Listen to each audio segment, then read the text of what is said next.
欢迎来到新闻和活动频道，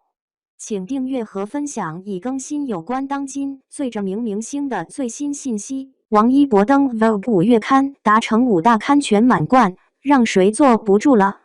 王一博将登上 Vogue 服饰与美容2025年5月刊封面，成为该杂志创刊以来首位的全满贯华语男艺人。这不仅标志着他完成中国5大时尚女刊 Vogue 时尚芭莎、Elle 家人、时尚 Cosmo 封面满贯壮举，全娱乐圈达到此成就的艺人屈指可数，不分性别仅19人，男星目前仅3人，更具有划时代意义。作为5大女刊中最具权威性的杂志 Vogue 对封面人选向来要求严苛，候选人需兼具顶级时尚表现力、主流奖项认可和商业价值。纵观整个内娱历史，5大满贯艺人本就屈指可数，目前仅有19人达成此殊荣，其中男艺人仅有3位。廖凡和郭富城虽然曾首登 Vogue 单封，却未能实现5大满贯。陈坤、易烊千玺虽拥有满贯，但首登均非单人封面。因此，王一博此次封面意义非凡，唯一一位达成5大女刊全满贯加首登 Vogue 及单封的华语男星。事实上 ，Vogue China 创刊20余年以来，男艺人登上封面机会甚少。王一博更是流冲时代首位登封男星。自2020年起，王一博用5年时间完成了横跨 LVMH、Chanel、Miles、Frieze、SA 3大时尚集团的顶级奢侈品牌代言大满贯，囊括金鸡奖影帝提名、金鹰奖、柏林电影节入围，单扛票房破30亿。影视、商业、杂志全面开花，一骑绝尘，时尚界内外皆是王一博现象。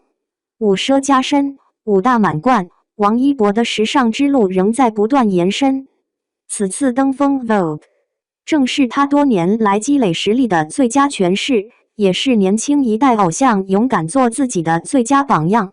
限量封面即将上市，王一博用实力告诉所有人，时尚界他当仁不让。值得一提的是，此次 Vogue 为王一博特别限量发行封面杂志，也称得上是为王一博独一份的例外。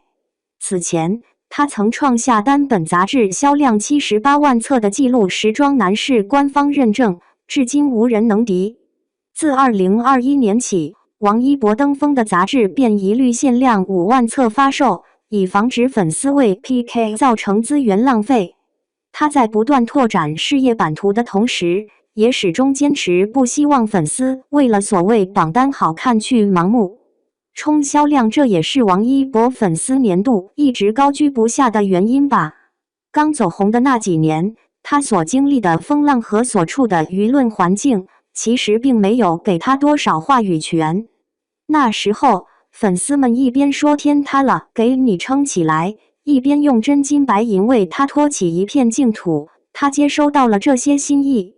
不仅在无感自作歌词里回应，也在之后的每一个努力拼搏的事业阶段里回馈。后来，他终于有了话语权，有了可以说不的底气。从那以后，他每本杂志都限量发售，不再让粉丝拼命冲。他不是不知道自己能卖，而是更在意大家不要被消费情绪裹挟。这份克制和体贴，在内娱真的很难得。